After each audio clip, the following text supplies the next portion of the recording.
Sejam todos bem-vindos a mais um episódio pelo canal da Bucocast. Eu estou recebendo mais uma cirurgiã bucomaxilofacial nesse mês especial das mulheres, mês de março, dia 8 de março, Dia Internacional da Mulher, e nós estamos recebendo, não só homenageando as mulheres, mas também essa representatividade que as mulheres têm dentro da especialidade. E eu fiz o convite a essa minha amiga que fez a sua graduação pela Unesp em São José dos Campos. A sua residência ela fez na Santa Casa de Valinhos.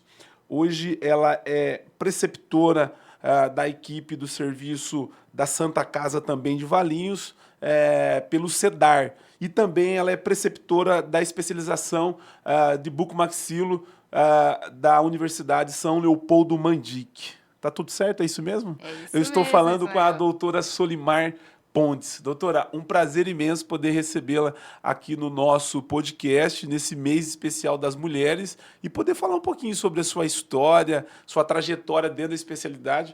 Você que é de uma geração, né, dessas mais recentes, né, dentro falando assim da especialidade, mas que vem fazendo um bom trabalho aqui na região de Campinas. Seja bem-vindo ao nosso podcast. Bom dia, Ismael. É um prazer estar aqui. Quero agradecer o convite. E vai ser uma honra para mim falar um pouquinho sobre a participação das mulheres na área e bater um pouquinho do meu papo. Eu acho que a Bucomaxilo só tem a agregar com as mulheres. Você que fez a sua graduação em São José dos Campos, por que São José dos Campos? Como que foi a escolha? Hoje tem a Unesp em Araraquara, tem Araçatuba, que Isso a gente mesmo. sabe, né, aqui na nossa região, São José dos Campos. Isso mesmo. Então, você sabe, eu sou de Campinas, né, natural de Campinas. E aí, na época, eu queria passar numa universidade pública. Então, como eu sou de Campinas, eu sempre pensei, não, eu quero ir para a Unicamp. Tenho certeza, é isso que eu quero fazer. Bom, e eu prestei USP, Unesp e Unicamp. E aí, eu lembro que eu passei em todas, menos na Unicamp, que era o que eu mais Que era onde queria. você queria. E aí, na época de fazer, né, a inscrição do vestibular, você já tem que selecionar qual que é o campus que você quer entrar. E eu lembro que eu fiquei na dúvida também na época. Ah, tem 3 campos de odontologia na Unesp, qual que eu vou fazer?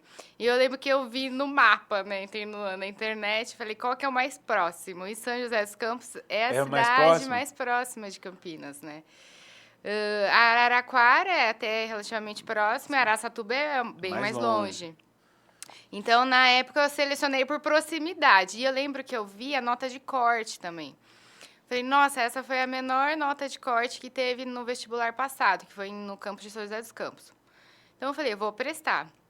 Resumindo, todo mundo que estava prestando viu isso também. Então, um ano que eu entrei foi o que teve maior nota de corte no campus de São José dos Campos. E aí, eu fui, né? Passei. E aí, eu lembro que quando eu entrei na faculdade, eu estava um pouco perdida, se realmente eu queria seguir essa área ou não. Eu sempre soube que eu queria a área da saúde, mas fiquei um pouco indecisa. E aí, na primeira semana da faculdade, eu tive uma aula com uma professora de farmacologia. E ela me falou assim, olha, eu vou contar bem rápido e resumido sobre a minha história na odontologia, ela falou. E ela que deu essa dica, ela falou assim, o primeiro ano eu também pensei em desistir. E aí eu resolvi ir em todos os congressos, eventos que tivesse da área, mesmo que você não entendesse nada. Vá, ela falou, para você entender o que é realmente a nossa área, né? Porque a gente, quando a gente é de fora, a gente acha que o dentista, ele exclusivamente trabalha no consultório, né? E essa é a visão, normalmente, que as pessoas têm. Então, eu achei interessante e fui atrás disso. Então, eu fui em vários congressos de várias especialidades. Eu lembro que eu não entendia nada, né? Primeiro ano de faculdade, 6 meses de faculdade, não entendia, ficava naquelas aulas, não conseguia entender nada. No CIOSPs da vida. No CIOSP, eventos da própria faculdade que fazia, alguém falava, olha, vai ter algum outro evento. Bom, eu fui. E aí, em um desses, um palestrante falou um pouquinho sobre a área de atuação da odontologia. E citou lá as 23 especialidades, que na época acho que era um pouquinho menos, né? Porque incluiu algumas especialidades recentemente.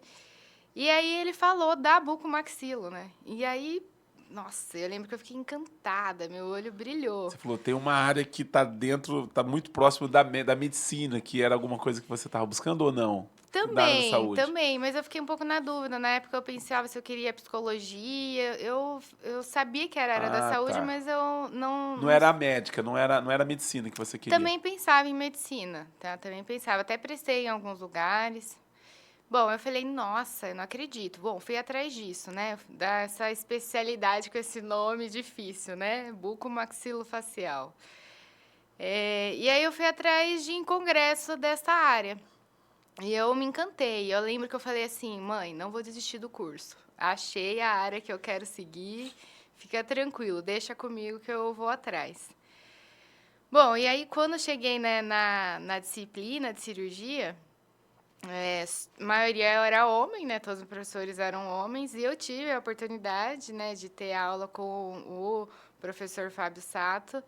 E ele foi uma das pessoas que me estimulou bastante, me deu muita oportunidade de fazer estágio em São Paulo. Nas férias eu ia para lá, fiz estágio com ele.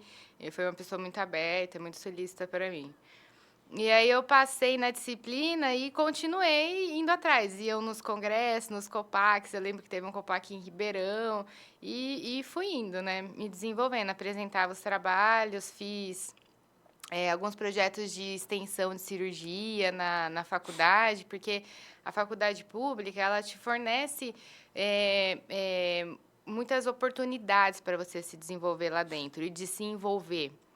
Então, você pode fazer iniciação científica, projeto de extensão, e você fica envolvido, né? Então, eu lembro que eu entrava, sei lá, 7 horas da manhã na faculdade e saía 10 horas da noite, né? Porque você se envolve, né, na faculdade.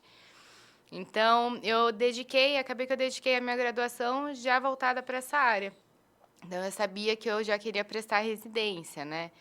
E eu tive um professor também, o professor Fernando Haldi. Ele, acho que já deve estar para se aposentar aí na Unesp. E ele foi uma pessoa que me abriu também muito as portas, né? Então, eu ia auxiliar ele no consultório dele, em todas as cirurgias, assim, que ele fazia. Ele é buco também ou não? Ele é buco, mas um dos primeiros bucos aí da área. Ele mesmo fala, nossa, Sol, ele falou, quando eu terminei a minha residência, só era fio, né? Não existia ainda placa e parafuso de Ele é da titânio. geração do Antenor ou não? Do Antenor Araújo ou ele é depois? Ele ainda é mais ou menos da geração do Antenor. É isso mesmo. Então, ele falou, quando ele terminou a residência dele, que surgiu, nem era residência na época, né? Era especialização, depois que abriu mesmo o formato da residência. Então, acabou que ele atuou mais como no consultório. Mas foi uma pessoa também que me estimulou bastante. Então, eu tive a oportunidade, né, na verdade, de ter professores que me estimularam a continuar e me dedicar. E mesmo sendo homens, né, preferencialmente homens, eles realmente me estimularam e acho que eu sou muito grata, né, por estar onde eu estou hoje. E esse início é que a gente tem muita dúvida, muito receio, né? É importante você ter um professor que te estimula, e te coloca para frente, né? Então eu sou muito grata. Você falou dos seus pais. Tem alguém na família que tem esse pezinho na odontologia? Que Ninguém, Ismael. ninguém, Ninguém, você ninguém. acredita? O que eu tenho mais próximo da área da saúde é a minha tia. Minha tia, ela fez enfermagem, ela foi inclusive chefe enfermeira do Hospital das Clínicas, lá em São Paulo. Ela foi o que é o mais próximo da área da saúde, mas todo mundo é da exatas na minha família. Eu Porque que na fugi. verdade tem muita gente dentro da odontologia, né? Que os pais, né? Como tem na advocacia, enfim, Sim. várias áreas. E aí, normalmente, a gente encontra alguns casos que o pai já é dentista, enfim. Não é o meu Não caso. é o seu caso. Gostaria, porque eu acho que teria facilitado nesse início da sua carreira, facilita muito, tá? Se você não tem alguém da área, você patina um pouco, é mais difícil. Então, é o que eu falo também hoje em dia para os meus alunos, Ismael, você tem que ter um propósito na sua vida. E, a partir disso, se dedicar para esse propósito. Então, você pode ter as suas dificuldades na sua vida, não ter alguém que possa te ajudar, tanto financeiramente ou profissionalmente, Mas, se você tem um propósito, você vai se dedicar e isso, de alguma forma, você vai conseguir realizar. Pode ser que demore um pouquinho mais, mas eventualmente você vai conseguir realizar, né? Então, é saber que faz parte de qualquer outra especialidade que você escolher, a dedicação, né? De onde veio essa área, a área acadêmica em poder, né, dar aula, estar envolvido dentro, né, como você está no serviço lá do CEDAR, ser preceptora. Primeiro você passou na residência, entrou na equipe, e aí você já buscava essa posição de poder ensinar, fazer parte da... Olha, isso veio muito natural, na verdade. Eu não pensava, na verdade, em ser professora, mas você sabe que na graduação a gente tem uma disciplina de psicologia. E aí eu lembro que eu fiz uma apresentação e aí a professora falou: Sol, você leva jeito para ser professora. Você já pensou? Falei: não, imagina. Falei: nunca tinha pensado dessa forma. E bom, segui, né, minha vida. Aí entrei na residência, terminei. E aí, quando eu estava para terminar a residência, veio o convite, né, de fazer parte da equipe mesmo. E com isso não tem jeito, você abraça, né, o ensino, faz parte. Você ser preceptora não é só ensinar cirurgia, é realmente orientar, né? E a parte acadêmica acabou surgindo natural com isso. Tem a parte também das aulas na São Leopoldo, né, para o curso de especialização lá, na unidade de Campinas. E aí acabou surgindo natural e eu também gostei, né? Gostei dessa oportunidade e embarquei nisso. Abraçou. Você falou da residência e falou da especialização. Você é preceptora na especialização. Hoje, dentro da especialidade, tem é, várias discussões com relação à formação do bucomaxilo, né? Você como professora da especialização, mas filha de uma residência, né? E aí eu queria que você falasse como que você enxerga a formação do bucomaxilo e os sentidos, né? Porque se fala muito de carga horária, se fala muito do tempo, né? Desse aluno da especialização e da residência. Como que você enxerga a formação do bucomaxilo, seja ela por especialização ou residência? Olha, interessante que eu sou professora dos dois, né? Tanto da Sim, sim, sim. residência como da especialização. Então, uma coisa que às vezes a gente tem que colocar na balança é que nenhum dos tipos de módulo ela vai abraçar tudo. Então, a residência, de uma forma geral, ela é mais prática. Então, o residente é jogado lá dentro do hospital e, na prática, no dia a dia, ele vai aprender isso. O que peca um pouco, porque não tem muito a parte o quê? Teórica. É mais prática a residência, né? Tem os módulos de discussão de caso, mas é infinitamente menor do que num curso de especialização. Então, o mundo ideal, Ismael, seria se a gente pudesse unir isso, que nem é parecido nos Estados Unidos. Nos Estados Unidos é exatamente assim, faz 3 anos, mais ou menos, de teoria, como é o módulo da especialização, com alguma prática, e depois mais 3 anos de prática. Então, na verdade, o melhor aluno que a gente tem seria esse aluno, que faz o quê? Uma especialização, porque vai ter uma parte teórica que é fundamental, que é a sua base, mas também topa fazer uma residência e faz a residência, que é a parte prática. Então, esse seria o ideal dos mundos, ou tentar englobar tudo isso em um tipo, em uma modalidade, né?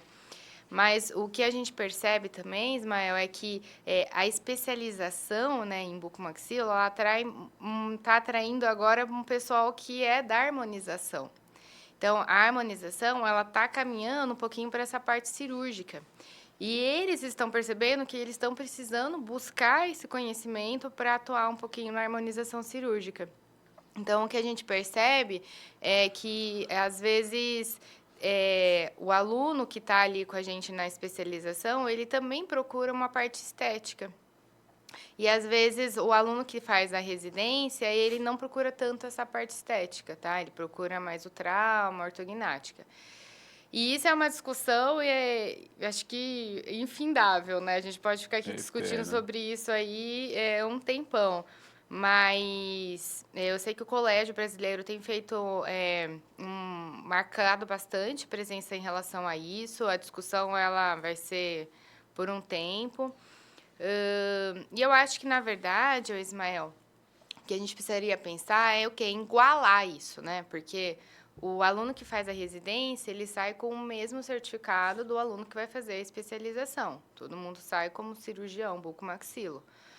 Então, eu acho que o que deveria pensar em se fazer é o quê? Uma prova de título, que igualzinho tem na medicina. Na Que o colégio medicina, já está implementando essa prova. exatamente. Eu acho que esse é o caminho, tá? Para selecionar. E já está acontecendo isso na própria graduação. Por enquanto ainda não é obrigatório, mas o Conselho Federal de Odontologia implementou a primeira prova ano passado, justamente para nivelar. Porque quanto maior a quantidade de faculdades, de curso, mais difícil você ter o controle de qualidade em cima desses cursos. Então, eu acho que é obrigatório, isso já acontece na medicina, eu acho que isso aqui, daqui a alguns anos, vai ser obrigatório na odontologia também, tá? Acho que isso é importante, sim. Então, vai depender muito do que você procura para sua carreira. Então, se você quer uma parte mais prática, talvez a residência ela seja o mais indicado para você. E o momento da sua vida que você tá também, né? Porque a residência ela vai exigir de você uma dedicação integral, exclusiva, 24 horas. E se você realmente quer um outro tipo de atuação da Buco, às vezes a especialização ela é mais indicada, tá? Quando você estava na residência, passou em algum momento na sua cabeça de desistir da especialidade? Porque quando você sai da graduação e você vai para a residência, o mundo é totalmente diferente, né? Várias vezes. Principalmente quando você está numa vezes. equipe que o negócio Várias você é vezes, tá? testado, né? Toda semana você é Várias vezes. testado. Então, você fica muitas horas sem dormir, sem comer direito, e aí você tá chegando em casa e aí tem que voltar para o hospital porque teve alguma intercorrência, algum trauma que chegou. Então, a residência, ela te testa ao máximo no seu limite. Por isso que tem muita desistência, tá? Justamente por causa disso. Então, não é fácil. Realmente, quando você chega no último ano, você tá uma pessoa diferente, né? Porque ela te empurra, ela te faz sair da zona de conforto. Eu acho que é isso que gera tanta desistência também. Porque é bom você estar nessa zona de conforto, é confortável, né? Você não exige tanto de você. Mas você também não cresce, né? Então, a residência, você cresce exponencialmente, né? É impressionante a mudança que a gente tem depois da residência. Então, é normal, quem está me assistindo aqui é normal de sentir esse sentimento na residência, mas também passa. Tem o final da residência que você tem que fazer uma apresentação de um trabalho. O que você apresentou? Eu nunca perguntei isso para ninguém. Você é a primeira vez que estou perguntando, sabia? Sim, tem que apresentar. Isso em todas as especialidades, tá? É obrigatório. No caso da residência, é um trabalho de conclusão, né, da residência. Eu falei sobre articulação, que é a minha área, que eu gosto. Então, eu falei dos tipos de reconstrução cirúrgicas que pode ser realizadas na articulação. E apresentei alguns casos que eu tive o privilégio de acompanhar na residência. E alguns casos que eu sei que já tinham sido realizados, né, pelo chefe da equipe. Então, eu apresentei sobre mesmo reconstrução cirúrgicas da articulação, né?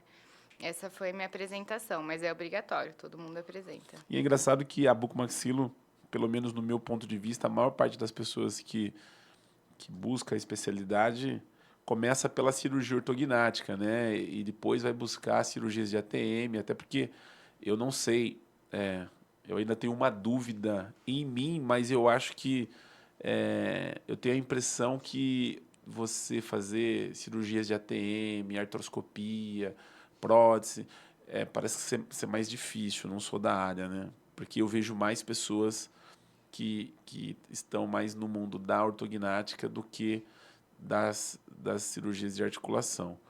Mas também a cirurgia ortognática ela demanda uma curva de aprendizado bem. Ambos as duas áreas são difíceis, vamos dizer assim. E parece que são as duas principais, assim. As pessoas buscam muito entender dessas duas áreas. Talvez seriam as duas cerejas do bolo da bucomaxilo. A ATM, quem que te te incentivou a buscar mais se aprofundar mais nesse tema? Olha, eu já gostava muito, já achava interessante, né, na época da graduação, e quando eu entrei na residência, eu caí num serviço que é referência de articulação. Então, tudo que eu aprendi e atuo hoje, eu devo aos meus chefes da residência, né, Fábio Pazinato e o Daruji. Então, eles, na verdade, que trouxeram também um pouco dessa cirurgia da articulação aqui para o Brasil. Então, tanto cirurgia aberta, com discopexia e ancoragem, né, desse disco, como também prótese de ATM. Então, eles têm uns números aí incalculáveis já de próteses realizadas. E eu tive o privilégio de me desenvolver, né, na residência com eles.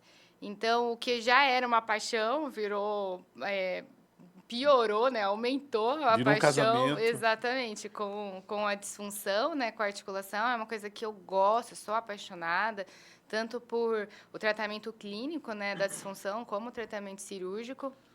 E é uma área, Ismael, que eu acho que é por isso que encanta, porque é muito recente. Então, tem muitas coisas que você acreditava no passado, que viu que não dá certo, e que agora estamos buscando, tá estudando e desenvolvendo, né, tecnologias e cirurgias. Então, é uma área que tem muita coisa para se desenvolver ainda. Eu acho que é por isso que encanta também. E justamente por isso que é difícil, porque você tem que descobrir muita coisa você tem que desenvolver. Melhorou, né, bastante já. Acho que deu um boom aí uns 10 anos com desenvolvimento de tecnologia, cirurgias diferentes, né? E a ortognática, ela também, né, apaixona, porque você também muda a qualidade de vida do paciente. Então, também é uma área que também está trazendo muita tecnologia associada nas cirurgias ortognáticas. Então, eu acho que atrai justamente porque você muda a qualidade de vida do seu paciente, né? Então, eu acho que é por isso que atrai. Mas não que as outras não sejam tão, não chamam a atenção, né? Mas citos e tumores da maxila, da mandíbula, isso também é uma área, né? Também do bucomaxilo. Pacientes fissurados, isso também é uma área do bucomaxilo. Então, acaba que fica um pouquinho de lado isso, porque chama um pouquinho mais atenção isso, né? Mas, e vai depender também do cirurgião, do que é que ele gosta de atuar, né? O que ele tem amor por fazer. E, com certeza, o que eu amo e sou apaixonada é pela disfunção, né? Isso realmente é a cereja do meu bolo.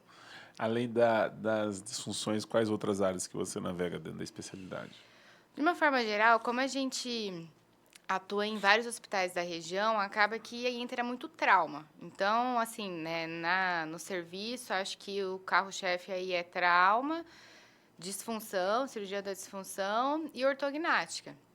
Então, hoje em dia, meu carro-chefe é trauma, disfunção e ortognática. É o que mais aparece Esse carro mesmo. seu tá bem. Essa carroceria sua tá bem cheia, né? Porque ortognática e trauma são as áreas dentro da bucomaxilo que demanda uma vida bem intensa, né, na especialidade, você O atuar. trauma é apaixonante, porque ele te desafia. Porque cada trauma, por mais que seja um padrão de fratura parecido um com o outro, ainda assim, cada fratura é diferente uma da outra. Então, ela desafia você todas as vezes. É um quebra-cabeça. Você ali na hora que vai ter que se desenvolver em cima disso. E eu acho que é por isso que também os alunos, de uma forma geral, amam trauma também, tá? Eu acho que não tem nenhum cirurgião que não goste de trauma. Você aprende muito, né, com trauma. Exatamente. Eu acho que aí que é o começo mesmo de um bom cirurgião. É se desenvolver no trauma. Essa base é a que todo mundo dá como referência para cirurgia ortognática e tantas outras. É que todo mundo fala, né? Aquele cirurgião fala que quem opera ortognática não opera trauma, mas quem opera trauma opera ortognática. Essa frase é boa. Quais foram os desafios que você enfrentou ao longo da sua carreira, é, falando como mulher, né? Porque talvez o fato do gênero masculino ou feminino tem seus desafios, mas pensando na feminina, né? Na mulher que eu sempre vejo você toda maquiada, toda bem produzida, e dentro do centro cirúrgico, principalmente quando você pega um trauma, um hospital, ali é um campo de guerra, né? É, Você mantém essa elegância também quando você vai para suas guerras dentro do hospital? Como Dizem que que é? sim, Dizem mas que sim.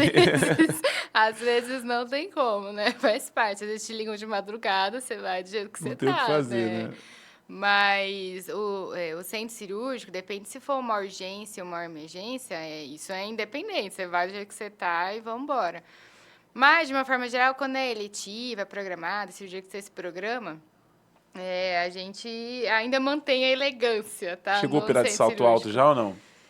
Ou você não... Olha, normalmente eu ando, né, já com Crocs, né, dentro do carro, justamente para ficar mais confortável no centro cirúrgico. Sim, Principalmente são horas de sim, cirurgia, sim, nossa, operar com sim, sim. salto é desgastante, né? É, já teve quem disse que operou muito tempo de salto dentro do hospital, mas é difícil, né? Não, é difícil.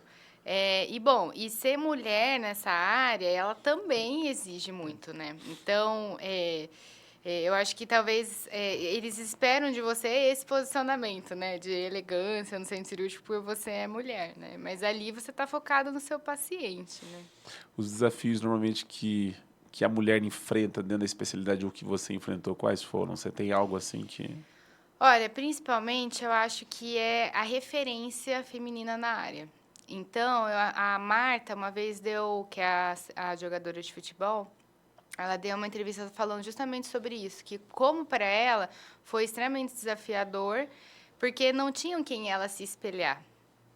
Então, eu acho que na bucomaxilo é parecido com isso também.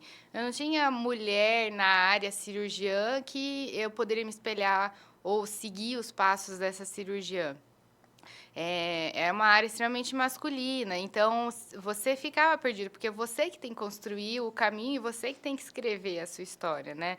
Não tem alguém que você possa sentar, conversar e te orientar em relação ao mundo mesmo feminino. Então, não tem jeito, né? Se a gente quer mudar isso, ter maior presença feminina na área, vai depender da gente mesmo ir atrás e se desenvolver em relação a isso. Tá mudando, né? Tá, as mulheres estão mais na área. Nos congressos a gente já percebe isso, que tem bastante mulheres. Ainda acho que sempre vai ser um mundo um pouco mais masculino que feminino, mas eu acho que já está mudando e está abrindo mais os olhos para isso também. Você enfrentou algum preconceito com relação à questão da mulher? Coisas assim que você percebe que estão fazendo diferença, né? Por eu ser uma mulher dentro da especialidade, tem algum caso, alguma situação que você... Olha, sempre tem, né? Se você passar limitações na área por ser mulher. Eu acho que independente da área que você escolhe. É, é um pouco pior na área o quê? Que é exclusivamente masculina, principalmente cirurgia, e isso não só na bucomaxilo, mas de uma forma geral na área médica também. Se você escolhe uma área cirúrgica, é predominante masculina, porque ainda se tem aquele pensamento de que é o homem que tem mais capacidade para fazer uma cirurgia, porque acha que é sempre uma força bruta, né? Então, eu acredito que isso todas as mulheres em qualquer especialidade enfrentam. Mas sempre tem, né, Ismael? É o dia a dia e, infelizmente, isso também está baseado na sociedade que a gente vive, né? Então, eu posso citar inúmeras situações aqui e isso, infelizmente, não vai mudar de um ano para o outro. Eu acho que acredito que seja mais o costume da nossa sociedade encarar a mulher de uma outra forma também.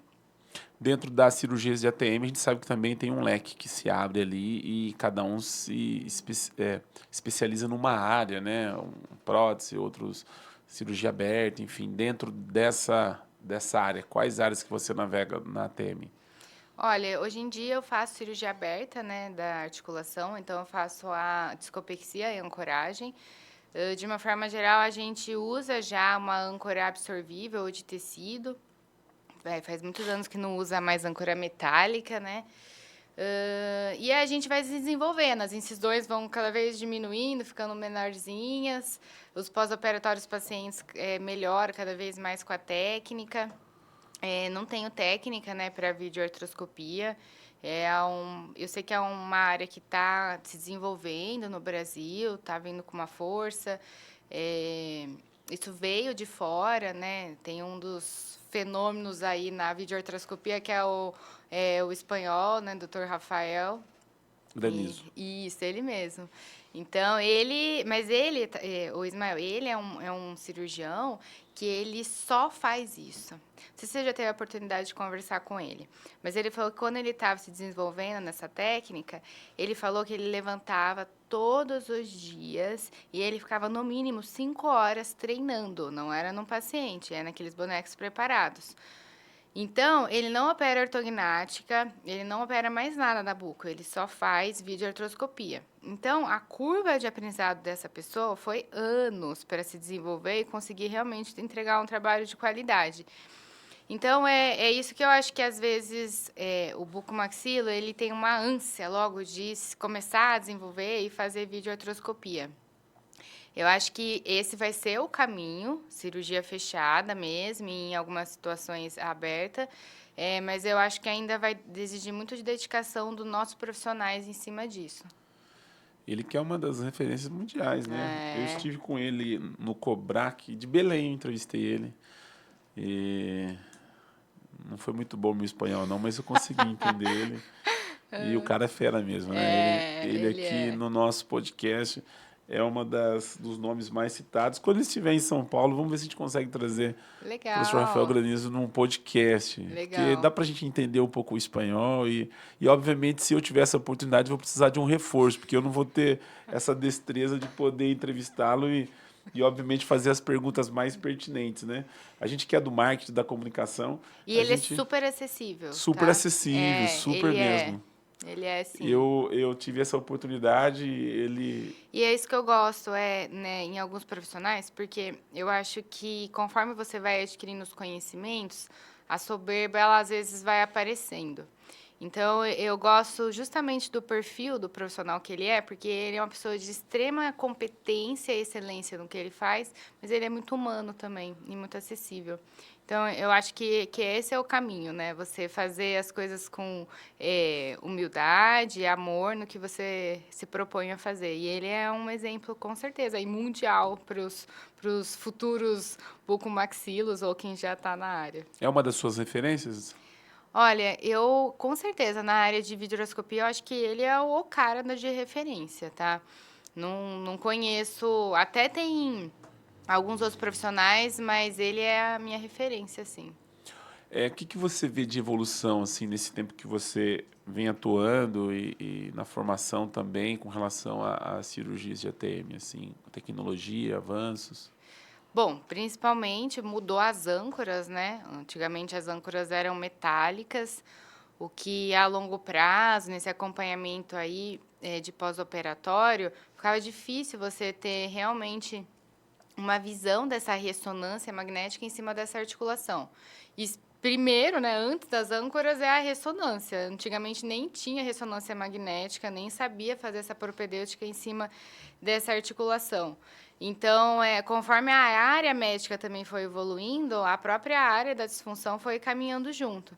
Então, com certeza, a ressonância foi um grande passo, né, nas disfunções das articulações. As âncoras, quando surgiu a âncora absorvível, âncora de tecido, isso também foi um grande avanço.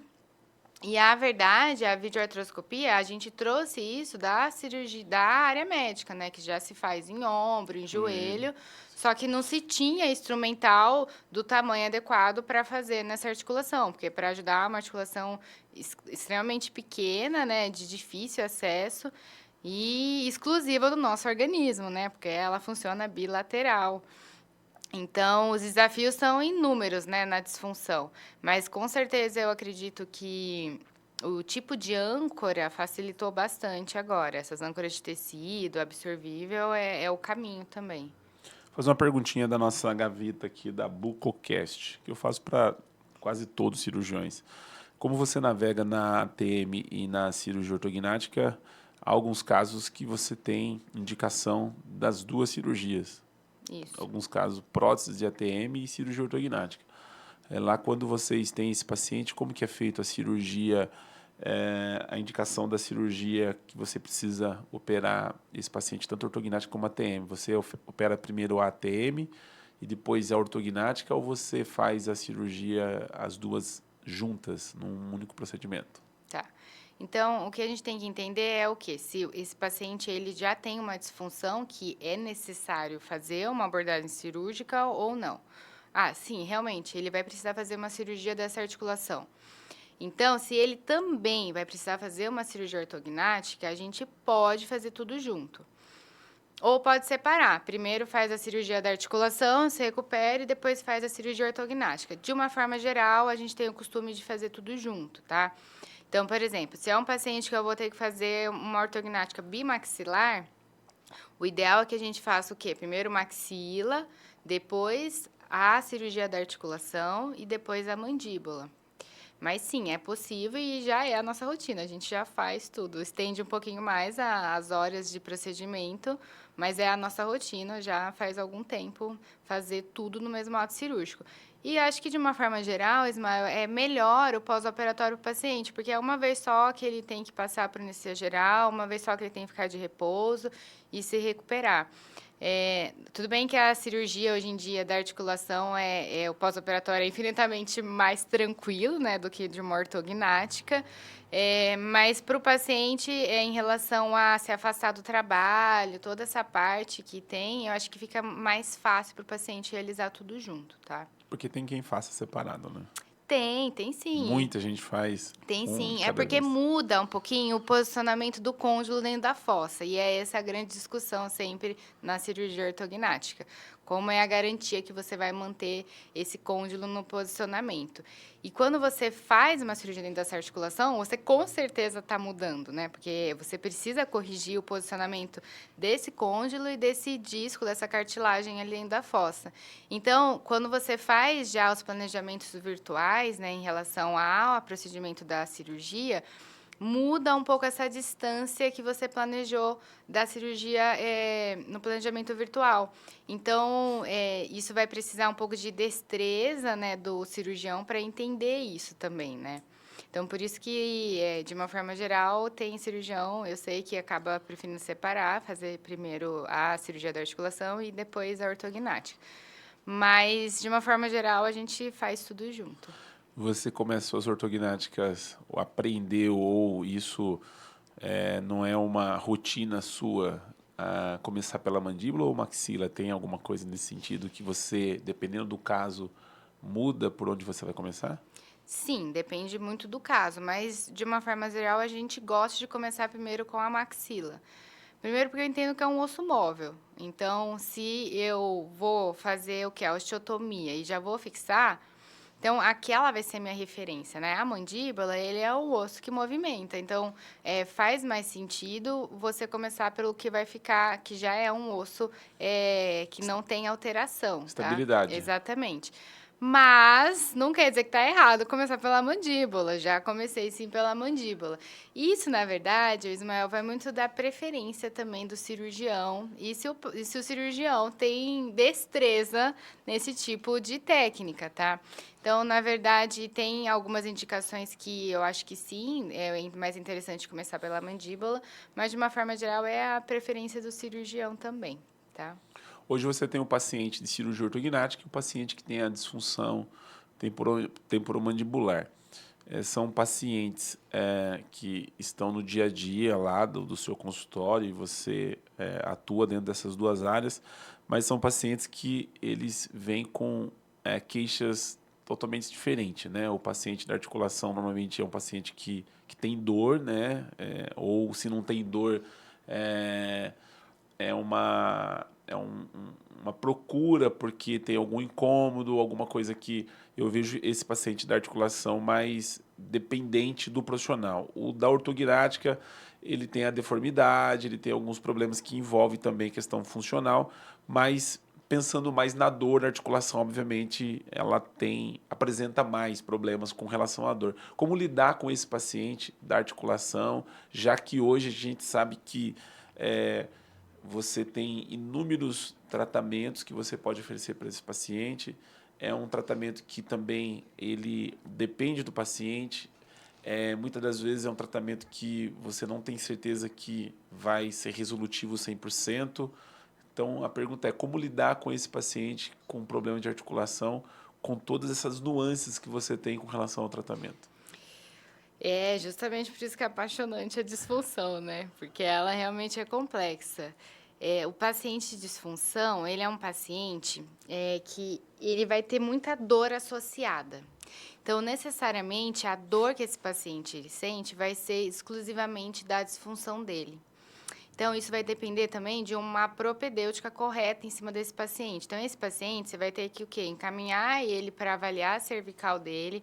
Ele pode apresentar alguma cervicalgia, mau posicionamento de coluna, e avaliar a articulação dele, aí avaliar o quê? A mordida dele, a oclusão dele. Então, ele é um paciente que você vai precisar atuar multiprofissional em cima dele.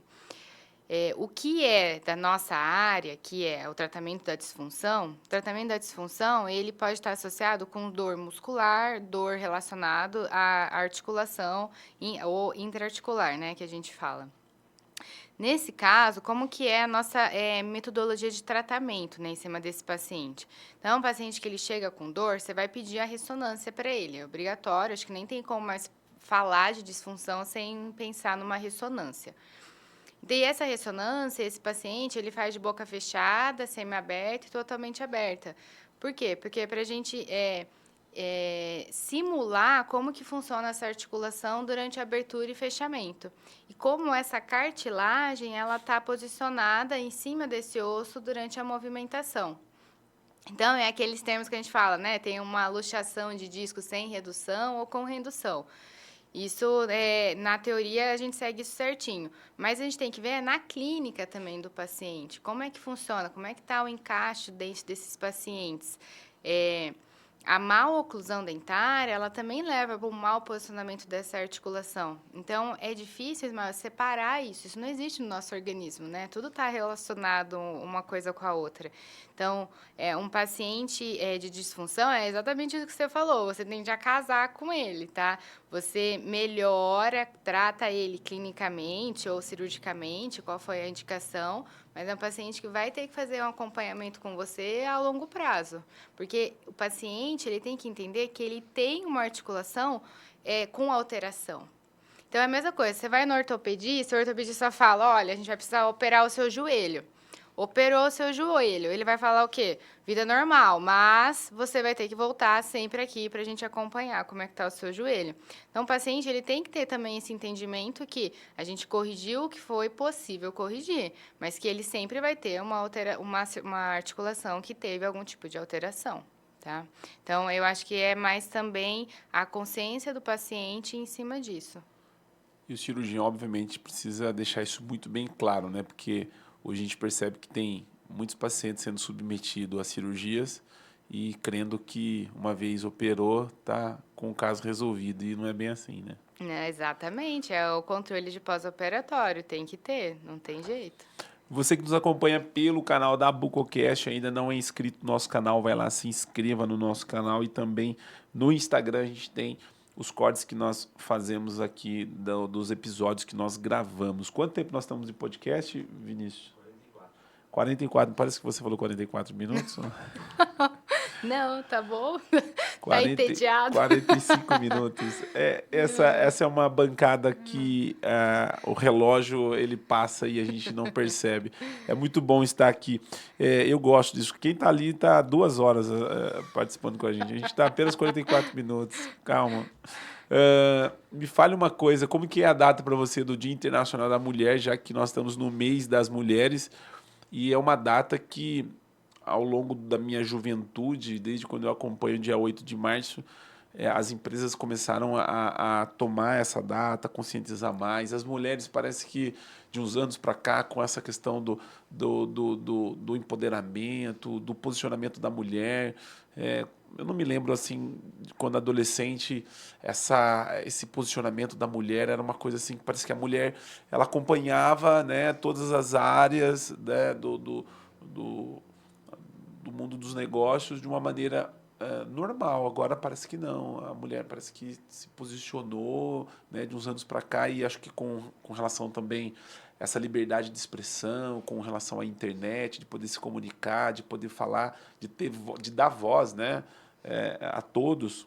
É uma data importante para você? O dia 8 de março, você comemora esse dia? Como que é isso para você? Sim, sempre, né?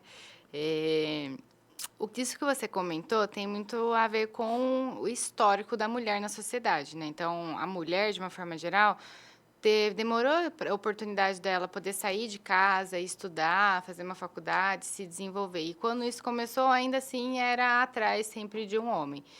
Então, pode ser que a internet tenha ajudado um pouco nisso, mas é que a gente tem alguns anos de defasagem em relação aos homens, em relação às oportunidades mesmo. Então, tanto o voto para a mulher demorou para ser permitido. Então, isso é uma luta que não começou comigo, faz muitos anos que as mulheres estão lutando, né, para mudar esse cenário. E eu acho que é importante as mulheres comemorarem, sim, esse dia, porque a gente tem muita coisa que conquistou, muitas melhorias, né, profissionalmente, mas a gente ainda precisa melhorar, com certeza, a presença das mulheres em qualquer outra área, né? E agora, puxando um pouquinho para a Buco, com certeza na Buco. Então, ser pessoas de referência, né, na sua região. Então, se dedicar realmente para isso e crescer, se desenvolver de uma forma séria e ética na sua região. Eu acho que as mulheres têm muita capacidade para se desenvolver e entrar no mercado da bucomaxilo. Então, tem que ser super comemorado os Dias das Mulheres, não só na bucomaxilo, mas de uma forma geral. Hoje a gente tem, dentro da especialidade, um espaço mais predominante masculino, né? Homens. Mas a gente vê que tem, hoje, já há algum tempo, grandes referências dentro da especialidade, né? Por mulheres, chefes de serviço, né? Mulheres que se destacaram dentro da especialidade. Você acredita que esse espaço ele precisa ser ocupado por mais mulheres? Parece que a mulher, no sentido de, pelo menos eu, quando ficava doente, o pai falava assim, tá com dor, vai lá, toma um remédio, isso aqui. A mãe não, a mãe sentava, eu não sei se é a mãe ou a mulher que já tem esse, não, vem cá e tal. Então parece que a mulher tem algumas, né, a forma de lidar, né, com o paciente, com a dor, parece que é diferente. E a mulher tem isso, né, principalmente... Eu prefiro ser tratado por mulher, não é porque a mulher Só parece que porque eu tô entende. aqui, você tá falando? Não, a mulher, cara, é uma realidade, cara. Você sabe que eu sou pai de 5 filhos e tenho 4 mulheres. Cara, se eu falo que eu tô com dor, meu filho não tá nem aí. Minha filha já fala assim, pai, que remédio que você quer tomar? Ó, vem aqui, a pequena, cara, vem. Então, assim, como que você enxerga a posição da mulher dentro da especialidade e se você acredita que a mulher ela tem mais mão para cuidar do paciente, para... Olha, em partes, até o que você falou, uma parte é biológico mesmo, né? Porque a gente tem a capacidade de gerar uma outra pessoa. Então, eu acho que isso, a biologia, ela muda mesmo a percepção para a mulher. Mas, de uma forma geral, eu acho que talvez sim, talvez a mulher ela seja um pouco mais aberta a entender realmente o paciente. Não vou falar que todas as mulheres têm esse instinto nato, né? Mas a grande maioria ela é mais aberta para isso. Então, pode ser sim. Acho que é por isso que as mulheres que também estão nessa posicionamento, né, chegando na área, elas estão mudando, né, justamente essa forma de lidar com o paciente, essa atenção, esse carinho envolvido, né? Então, também pode ser um fator, né, Ismael? Você hoje, mesmo estando dentro dessa área da ortognática e da ATM, a bucomaxilo também tem está de olhos abertos nas cirurgias estéticas, como nós estávamos falando, né? Como que você vê esses tipos de procedimento dentro da especialidade, já que a gente tem hoje várias outras especialidades que atuam na área da cirurgia. Se você entende que o bucomaxilo é o profissional adequado para fazer esse tipo de procedimento. Olha, eu acho que na nossa especialidade odontológica, eu acredito que sim, realmente o bucomaxilo ele é esse profissional que tem um preparo e conhecimento técnico para realizar. De uma forma geral, aumentou muito a procura sobre procedimento estético em face, né? Já procedimento estético corporal já está aí há muitos anos. Então, isso é uma demanda que está aparecendo muito no consultório. Então, talvez a área médica, ela que não tenha essa percepção, por exemplo, os crânio-maxilo, o otorrino talvez seja uma especialidade que já está abrindo um pouco os olhos para essa área estética. Mas acabou que esse público, quem absorveu, foi a área mesmo da bucomaxilo. Então, com certeza, o cirurgião já está preparado para realizar procedimento estético, né?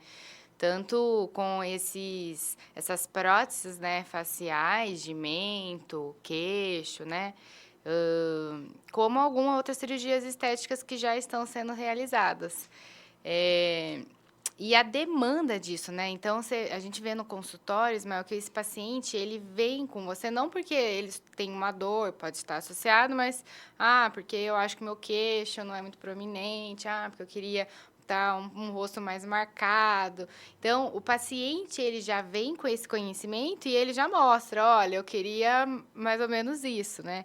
Então, na verdade, é o próprio paciente que mudou o perfil dele, né? Ele também está procurando isso. Então, eu acho que aí as especialidades, elas estão correndo e acompanhando isso também. Essas cirurgias estéticas da face também está associada à cirurgia ortognática, né? Porque a ortognática ela é funcional e estético. Como que você tem lidado com os pacientes de cirurgia ortognática? Como que eles têm procurado a cirurgia mais pelo lado funcional ou estético? Olha, se eu falar que é funcional é mentira, né? A maioria vem procurando com uma finalidade estética. Tem alguns que realmente têm uma apneia muito séria, sentem muita dor e procuram realmente porque é função e fala, olha, só quero voltar a mastigar bem, quero parar de sentir dor. Mas, Ismael, a grande maioria hoje em dia tem um apelo estético muito forte. Então, eu acho que o que está sendo difícil para a especialidade é conseguir atingir essa expectativa estética que o paciente coloca em cima disso. E cabe ao cirurgião realmente falar, olha, o que eu consigo chegar é isso. Mais do que isso, não é irreal, né? Não tem como a gente atingir. Então, é você ter que alinhar essa expectativa em cima do seu paciente. Então, eu acho que isso que é o grande desafio hoje em dia na nossa área, especialmente na ortognática. É controlar a expectativa do paciente em cima do quanto a gente pode melhorar. Primeiro porque a ortognática, ela é uma cirurgia que eu faço o quê? Eu movimento o osso só, eu opero o osso, não opero o tecido mole. Então, nem sempre o tecido mole, ele acompanha esse avanço que a gente precisa, esse ganho que a gente precisa. Por isso que aí sim eu acho que as cirurgias estéticas, elas têm que estar associadas depois também da ortognática. Para o quê? Para corrigir o que a cirurgia ortognática, ela não foi realmente capaz de suprir no tecido mole.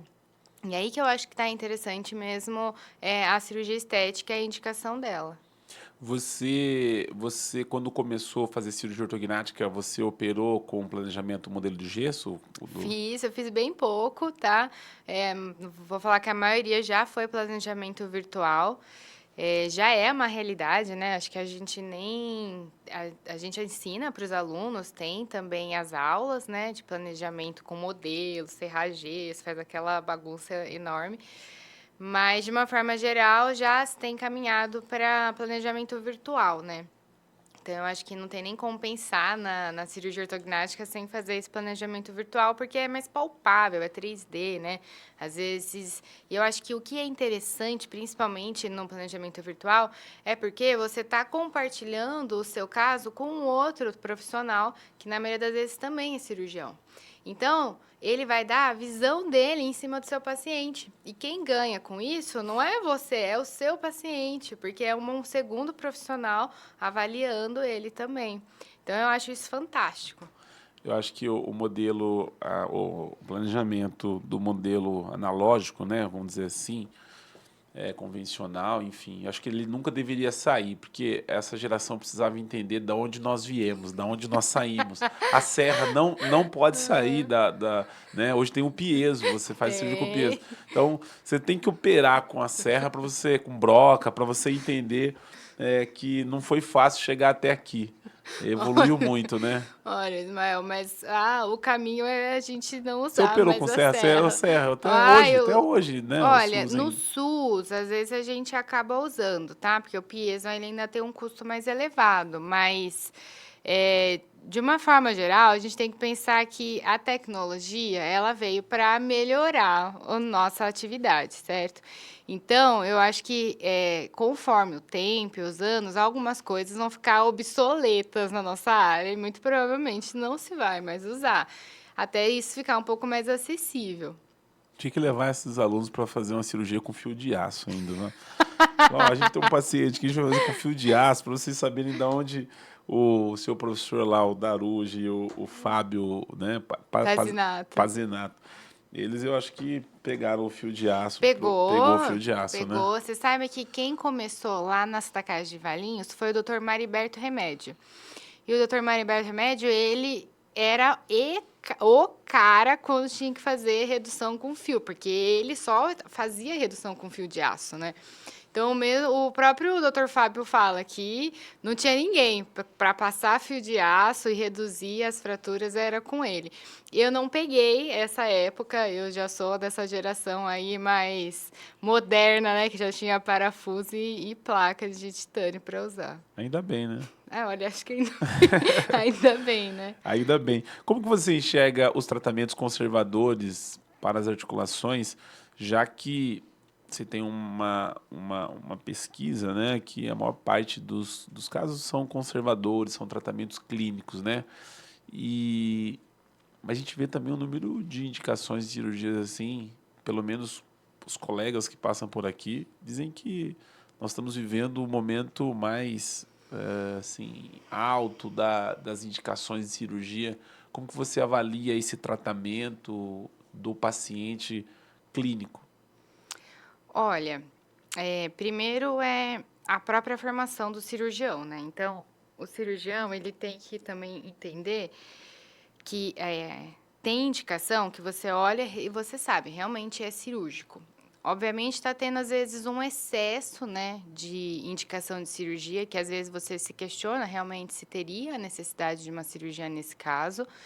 Eu acho que é muita cautela do cirurgião nesses casos, indicar realmente para aquele paciente que tenha necessidade disso.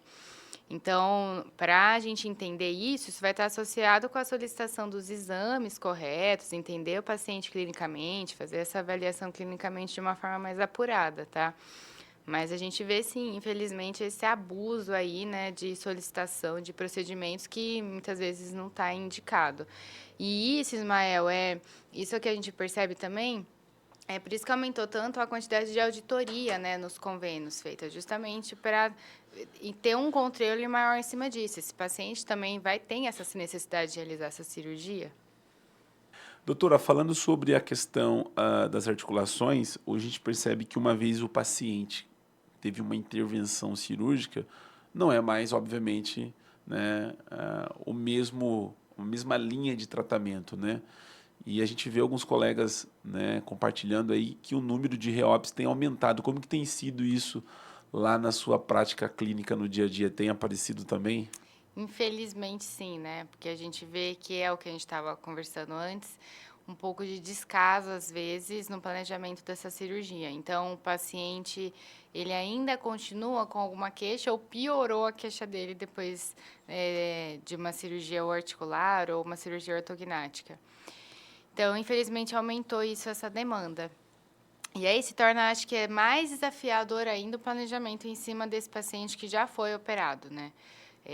Tanto o planejamento de uma outra ortognática e para o próprio paciente, um novo pós-operatório de uma cirurgia ortognática. E nos casos de uma disfunção, eu acho que ainda é um pouco mais delicado, porque essa é uma articulação que já foi aberta cirurgicamente, a gente vai ter que reabordar ela cirurgicamente, né? Então, o tecido, ele fica mais fibroso, é uma cirurgia um pouquinho mais complexa.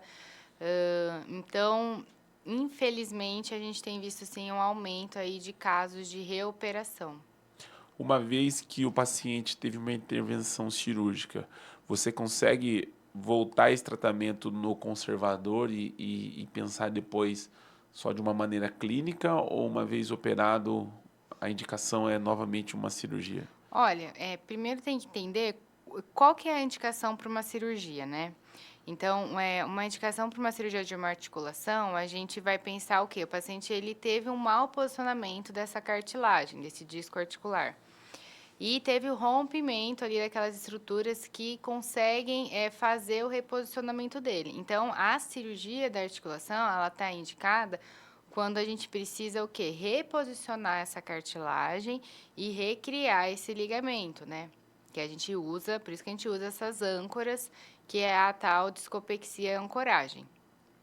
Então, a indicação da cirurgia, ela está basicamente nisso. Às vezes, é uma cartilagem que ela está quase indicando para uma cirurgia, mas se você for se basear exclusivamente numa ressonância, você fala, ainda não é cirúrgica, mas, na verdade, essa articulação ela já tem uma indicação cirúrgica. Bom, baseado nisso, você pensa, então o paciente chegou, você pediu a ressonância, ele tem a indicação cirúrgica, você já vai fazer a cirurgia? Não, normalmente não. Por quê? Se você faz a cirurgia nesse paciente que está apresentando essa disfunção e que é cirúrgica, e você levar ele para a cirurgia dessa forma, muito provavelmente você vai perder essa cirurgia, vai dar uma recidiva. E por isso que acho que a cirurgia da articulação ela é tão mal vista pelos profissionais, né, da buco mesmo, e até pelos pacientes. Porque se fala em muita recidiva, né, das cirurgias articulares. Mas eu acho que é aí que entra que você tem que ter um outro olhar para a disfunção. Então, a gente tem que ver o quê? Como que está aquela oclusão do paciente, como que está aquele côndilo na fossa do paciente. Então, Ismael, resumindo, o tratamento da disfunção, ele vai se basear, na verdade, no reposicionamento dessa mordida. Então, não tem como, não é a nossa praxe, né, a nossa rotina, levar o paciente diretamente para a cirurgia. Não, primeiro a gente vai reposicionar esse côndilo através de placas, o que for, aparelho, cria espaço dentro dessa articulação, criou espaço dentro dessa articulação, aí sim melhora os sintomas clínicos desse paciente, diminui o processo inflamatório e aí sim leva para essa cirurgia. Fez a cirurgia e vai continuar o tratamento ainda da disfunção. O paciente não recebe alta. E muito provavelmente, se é um paciente que tem todos os dentes na boca, fatalmente a gente vai ter que pensar num aparelho, alguma coisa assim, alguma finalização. Ou não, está faltando dente posterior, precisa realizar implante, algum tipo de reabilitação. Então, agora que eu percebi em alguns congressos que quem estuda um pouquinho da disfunção está falando um pouquinho sobre placas oclusais também, sobre o posicionamento dos dentes, né?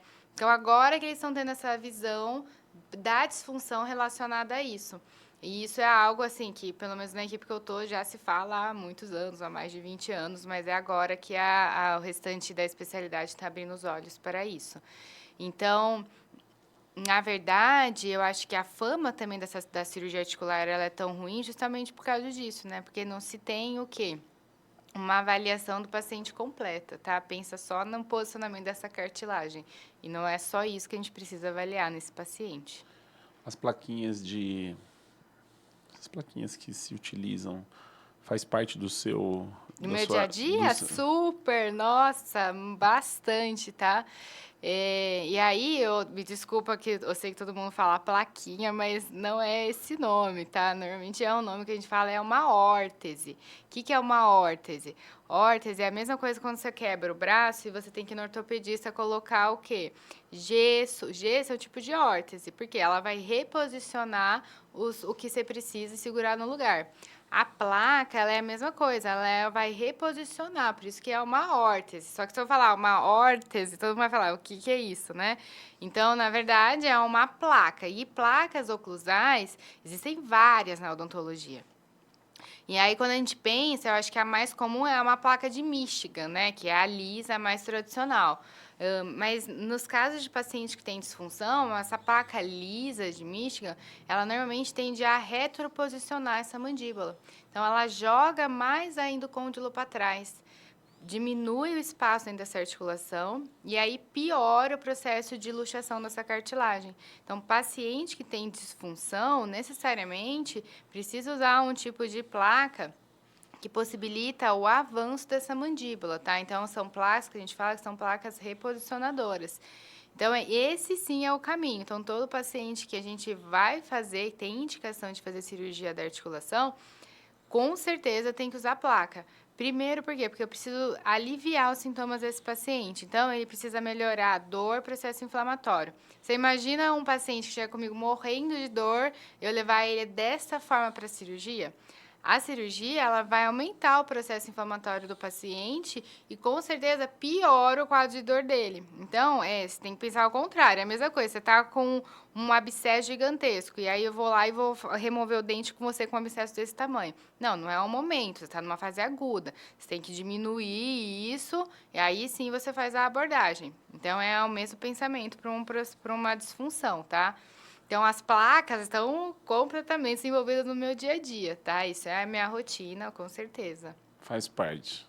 Ela é um assunto bem pertinente dentro da especialidade, né? Porque eu já participei de eventos e congressos onde alguns falam da placa com não sendo, né, como que eu posso falar, o remédio para o problema já vi gente dizendo que a placa já ajuda muito mais. Então é igual o laser. O laser, por exemplo, né, todo mundo usa o laser hoje dentro de algumas áreas e tem uns que falam, o laser é vida, o laser ele faz parte do meu tratamento, mas não é. A placa parece que quando eu ouço falar, alguns dão mais ênfase, outros menos. Você parece que tem na sua prática clínica, a placa ela é bem resolutiva no seu caso. Super, super. E inclusivamente para pacientes que têm uma disfunção clínica, a placa faz parte disso também, tá? Então, é trabalhoso também, né, Ismael? De uma forma geral, o cirurgião, ele gosta de operar. Então, realmente, eu acho que não é todo profissional que gosta de lidar com placa, porque é trabalhoso o ajuste, exige de você um tempo maior em cima disso. Mas no meu dia a dia, eu vejo que melhora muito a sintomatologia dos meus pacientes. Eu consigo devolver esse equilíbrio dessa articulação, tá? Então, eu acho que o que é certo é o que funciona para você no seu dia a dia. Se você tem conhecimento técnico para isso e você consegue devolver a qualidade de vida para o seu paciente, é dessa forma que você tem que atuar. É o tema do Ortog que nós tivemos no ano passado, falando sobre experiências clínicas versus alguma coisa científica, né? Então você tem que ter a parte científica que te dá base, Opa. mas quando eu entrevistei alguns colegas, a experiência clínica ela acaba sempre É mandatória, tá? ela Mandatória. comanda o negócio. Hoje, às vezes, quando eu tô pra rua, em algum lugar assim, eu vejo algum paciente de ortognática, eu me sinto um cirurgião bucomaxilo, né? Porque você olha e fala assim, esse caso aí é um classe 3, ele precisa passar por uma cirurgia ortognática. Esse é o retrognata, gente de tanto estar envolvido. Tem hora que eu tenho vontade de operar algumas pessoas que você vê pela rua. É essa facilidade que, às vezes, a ortognática mostra o diagnóstico e fala, esse não tem como mudar essa fase, a não ser com a cirurgia. Porém, contra os casos de ATM, né, no sentido inverso, já é muito mais difícil você diagnosticar esse paciente, né? Então a pergunta como diagnosticar o paciente com disfunção, porque parece que dói tudo, umas dores que é ouvido, é cabeça. Eu queria que você falasse um pouquinho sobre isso.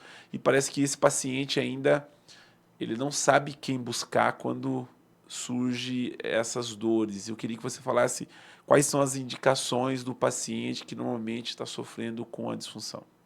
Tá, essa é uma boa pergunta, viu? Então, na verdade, o paciente que apresenta disfunção, ele começa sem dor.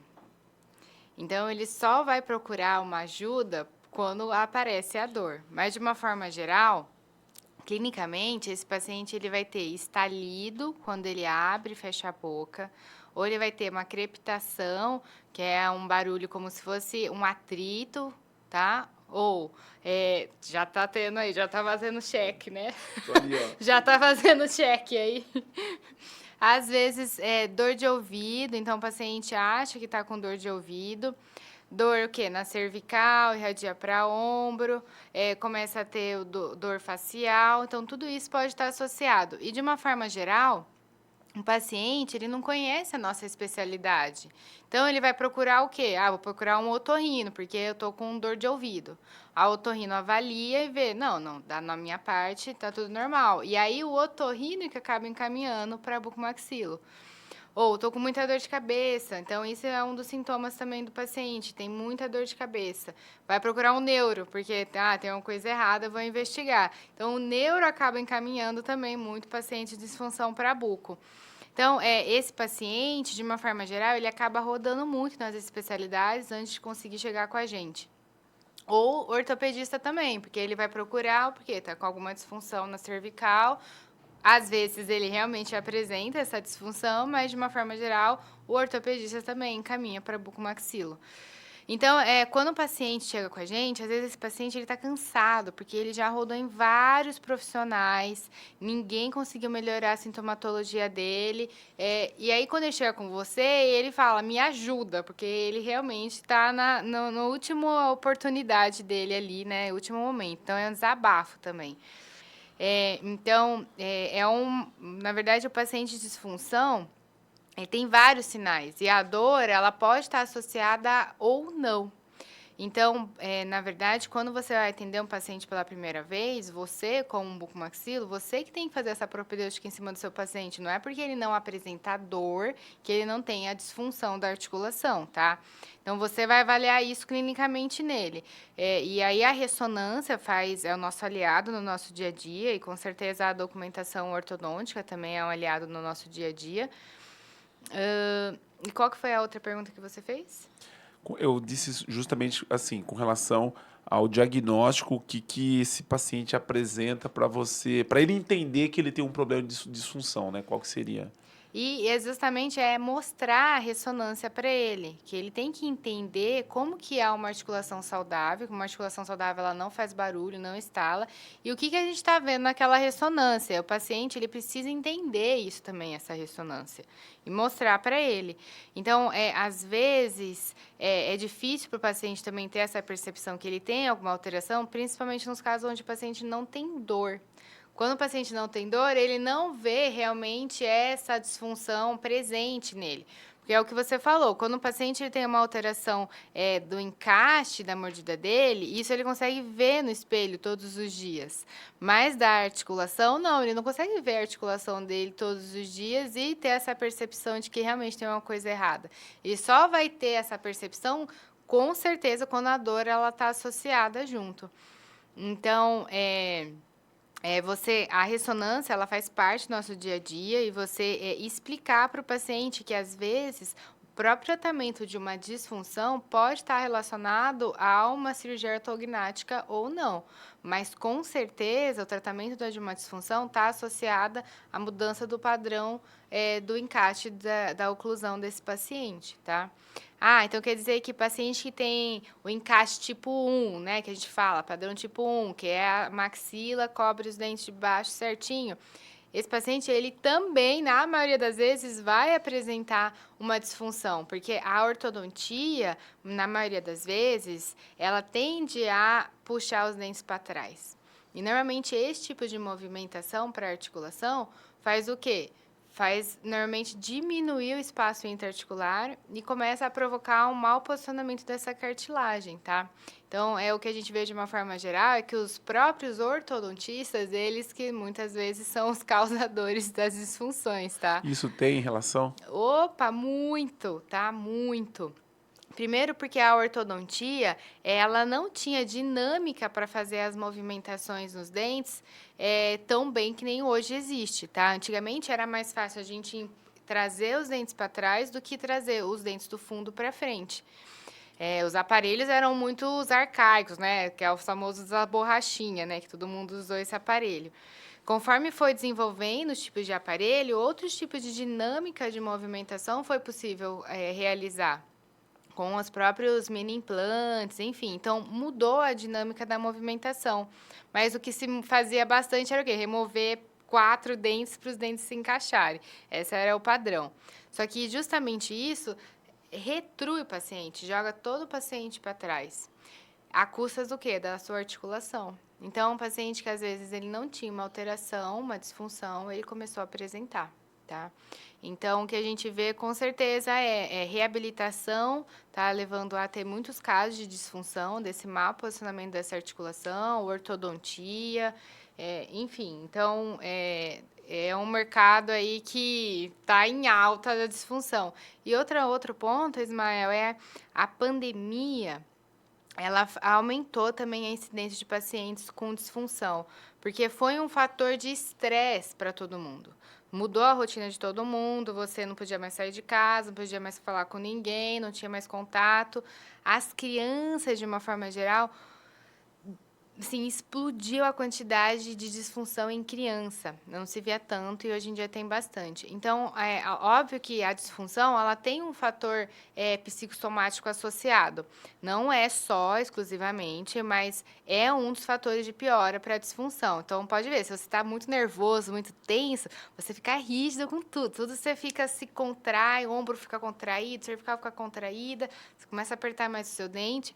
Isso é um fator de piora. Então, você gera um processo inflamatório nesse músculo, gera as tais da miosites, inflamações, tá? Que também não deixa de ser uma disfunção da articulação.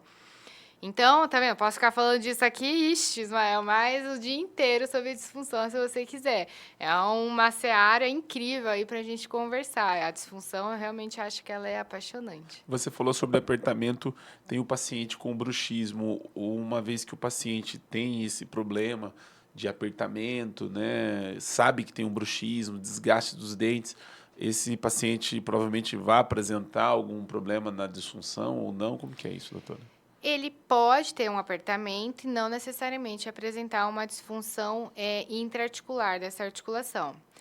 O apertamento, ele vai provocar uma inflamação nos tecidos ao redor, então músculo, ligamento.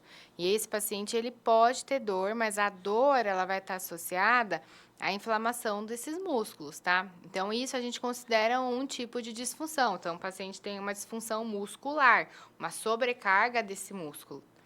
O que a gente vê é que não tem essa separação aí no nosso dia a dia. Então, se você realmente acha que seu paciente está tendo uma disfunção muscular, avalia esse músculo do paciente, pede uma miografia, estuda como que está a contração, tonicidade desse músculo. E aí, pede uma ressonância também para esse paciente para entender se realmente tem alguma disfunção interna. O que às vezes a gente vê é uma falta de critério e aplica botox sem ter realmente necessidade de aplicar um botox nesse músculo, tá? Porque a disfunção não era muscular. Então, o apertador, ele pode sim apresentar uma disfunção intraarticular, como também não pode apresentar. Você falando sobre a cirurgia ortognática associado com cirurgia TM, ou seja, os problemas aí relacionados a isso, o paciente que tem uma deformidade, né, e ele é um classe 3, precisa passar por uma ortognática. Esse paciente, normalmente, quando você tem ele apresenta problemas de disfunção ou não? Às vezes, o paciente pode ter uma deformidade e ter uma articulação saudável. Olha, você sabe que normalmente o paciente classe 3 ele tem uma menor incidência de disfunção dessa articulação. Porque o próprio desenvolvimento dessa mandíbula, ela traz essa mandíbula mais para frente. Então, de uma forma geral, é menos comum paciente com padrão classe 3 apresentar uma articulação com situação cirúrgica. Normalmente, Ismael, são pacientes que têm o padrão classe 2.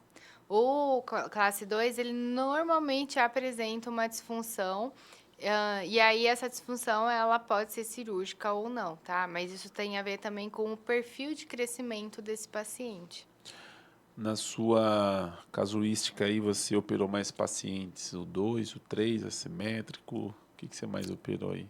Olha, eu acho que parecido, classe 2 e classe 3. Assimétrico não aparece tanto, porque normalmente vai estar associado ou alguma síndrome, algum trauma na criança. Assimétrico não aparece tanto, mas marca muito a nossa vida, né? O paciente que é assimétrico. Mas eu acho que talvez classe 2, eu acho que é o que mais aparece, e seguido de classe 2 e classe 3. o desafio maior que você tem na cirurgia ortognática em realizar está no paciente classe 2, no 3, ou no paciente assimétrico, ou no paciente com sorriso gengival? Qual que é mais Olha, eu difícil? daria uma outra sugestão para você. Diga. O paciente que ele já tem o perfil classe 1 dentária, e aí esse que eu acho que é o paciente mais desafiador. Mas você fala pouco desse paciente, né? Por quê? Fala pouco. Esse é o mais desafiador, porque na teoria ele tem o encaixe dos dentes no padrão que a gente acha que realmente é o tradicional. Mas ele tem uma indicação de fazer ortognática. Então, esse eu acho que é um desafio. Primeiro, para o paciente entender isso, que ele tem essa necessidade de fazer essa cirurgia, porque ele fala, mas eu não tenho dificuldade de abrir e fechar a boca, eu não tenho uma dificuldade de encaixar os dentes, né? Ele pode estar associado ao quê? Com uma dificuldade de respiração, porque ele tem uma via aérea estreita, que aí é a indicação de uma cirurgia ortognática. E às vezes esse paciente classe 1, ele tem até um perfil estético aceitável. Então eu acho que esse que é os casos que seja um pouquinho mais desafiador, porque é um paciente muito limítrofe, né, para você trabalhar. Os pacientes que têm uma alteração, uma discrepância muito enorme, então, o que você conseguir melhorar, nossa, o paciente ele já vai estar super feliz, tá? Resultado. Exatamente. Agora, eu acho que o que é limítrofe é isso, esses pacientes que eles têm já um padrão estético aceitável. E eu acho que é isso que é o difícil de lidar, tá? Você sabe que quando eu tive no Cobrar aqui em Floripa, eu entrevistei um espanhol, Alejandro Martinez, um cirurgião. E ele falava que os casos mais desafiadores da cirurgia ortognática era esse paciente, porque ele não apresentava uma deformidade, né, severa, né? E você conseguir ajustar isso. Exatamente, tá? Então, isso que eu acho que é os mais desafiadores. Porque e você fica também numa situação difícil, porque pode ser que você melhore, mas pode ser que você não consiga melhorar o padrão que ele já apresente, né? Então, esse acho que é o desafio, realmente.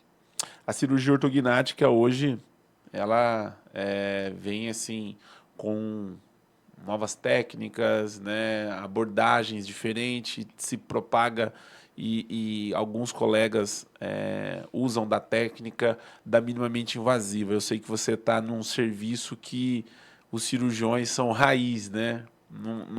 Não sei o que se prega na cirurgia ortognática dentro desse serviço, mas são cirurgião raiz.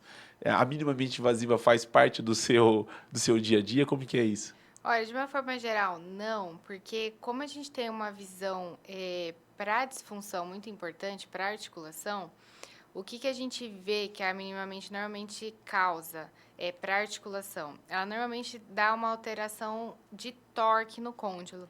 Então, muda o posicionamento do côndilo dentro da fossa.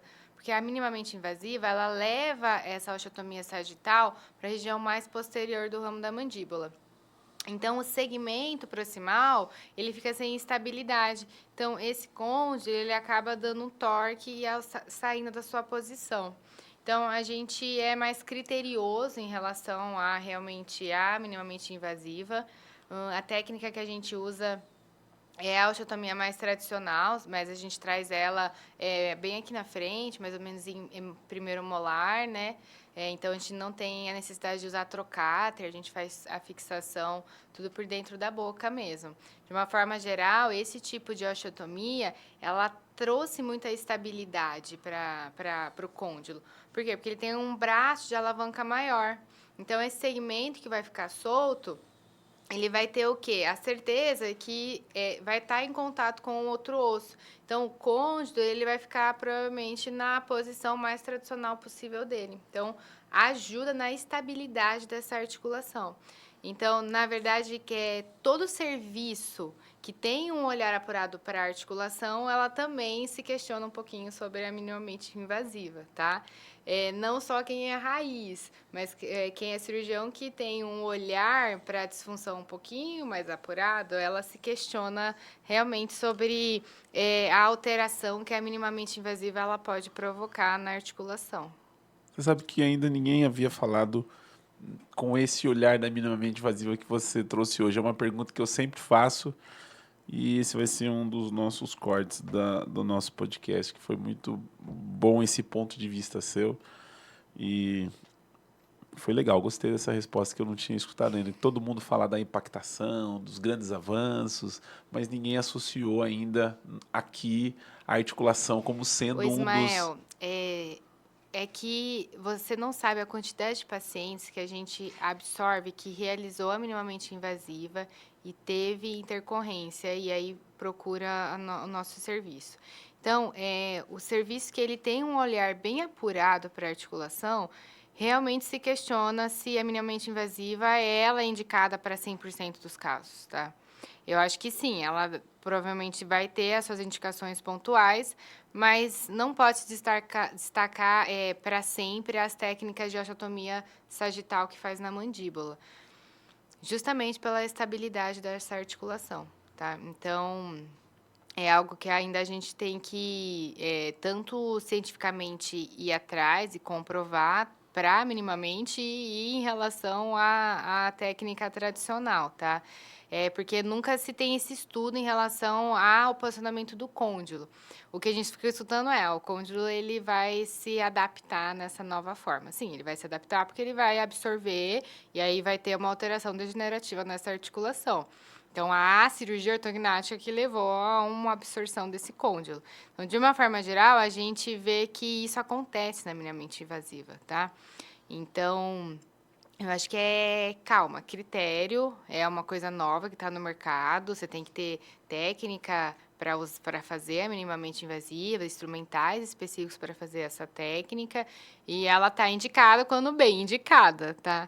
Então, vai depender realmente do tipo de paciente que você está avaliando. Cirurgia ortognática, o paciente tem uma, penso eu, né, no meu modo de vista, que ele tem uma exigência maior, né? Ele está buscando, como você falou, estética, ele tem um problema da função, mas a exigência de entrega de resultado, esse paciente normalmente ele é mais criterioso. Como você lida com a expectativa do paciente de cirurgia ortognática? Olha, esse acho que é o grande desafio de todo cirurgião, né? Então, a gente precisa conversar com esse paciente e falar: olha, a limitação da cirurgia é essa. O que talvez a sua queixa principal, a cirurgia ortognática, ela não vai resolver por si só. A gente vai ter que associar outros procedimentos, não só da nossa área, assim como uma rinoplastia, fazer uma cirurgia no nariz, enfim, associar com outros procedimentos estéticos da medicina. Então, você, como cirurgião, precisa expor isso para o seu paciente, que tem um limite a cirurgia ortognática. E, às vezes, é irreal o que o paciente quer. Eu quero fazer igual assim Brad Pitt. Olha, realmente não tem como a gente chegar nessa situação. O que a gente pode fazer é realmente melhorar. E hoje em dia, né, com a rede social, eu acho que trouxe um nível de estética e exigência para o paciente infinitamente melhor. E o paciente, ele tem mais acesso também. Ele já chega e fala: olha, eu quero ficar igualzinho essa paciente operou e ficou dessa forma. Sim, mas você tem um padrão esquelético diferente, tem uma anatomia diferente, nem a maioria das vezes a ortognática ela não vai conseguir suprir toda essa necessidade estética que o paciente está pedindo, tá?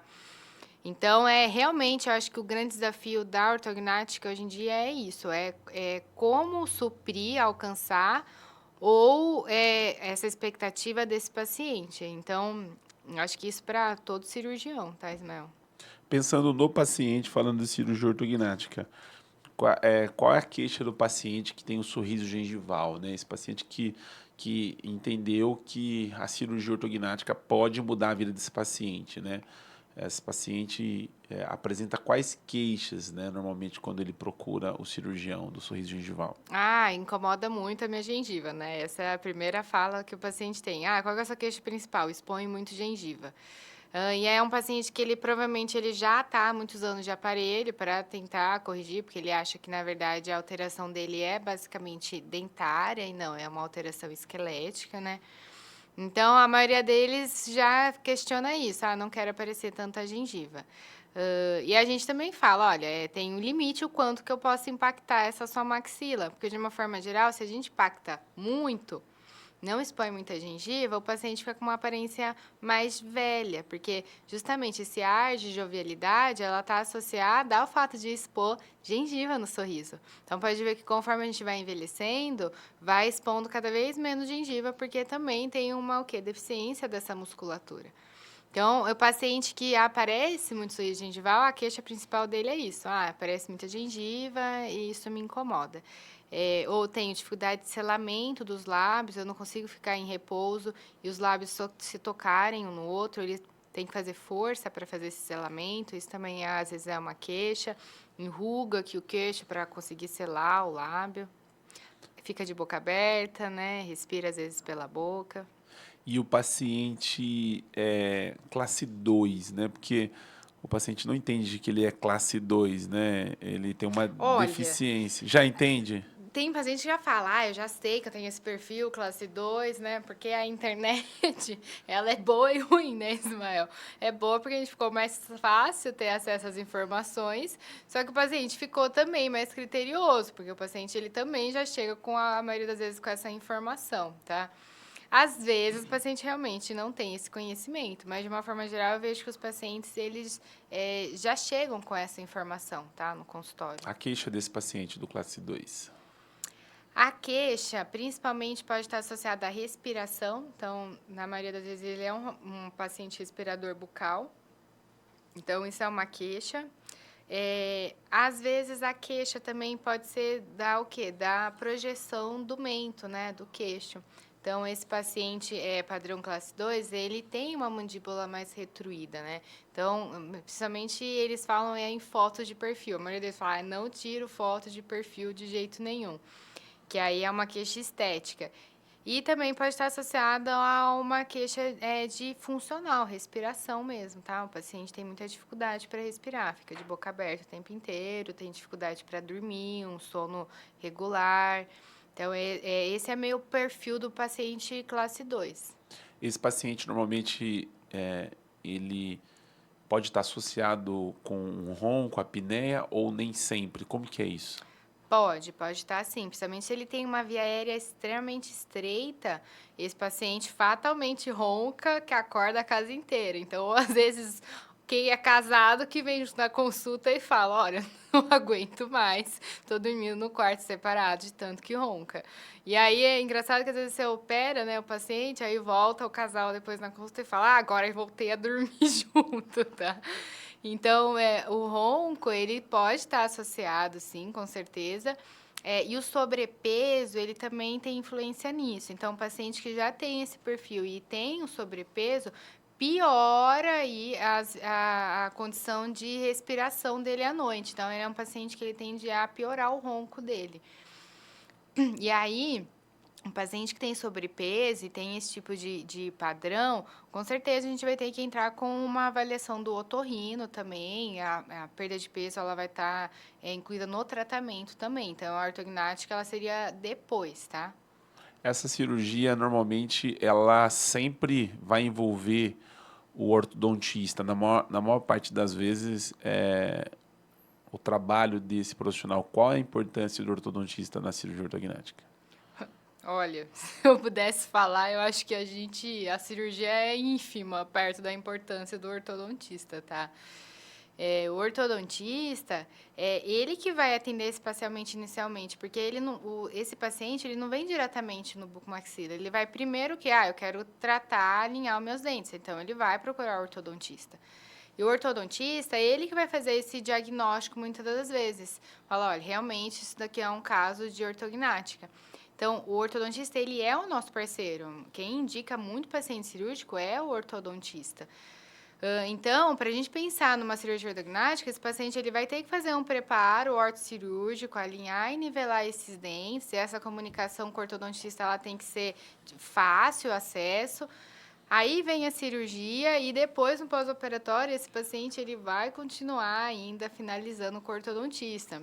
Então, o paciente às vezes acaba passando muitas vezes mais com o ortodontista do que propriamente com o cirurgião.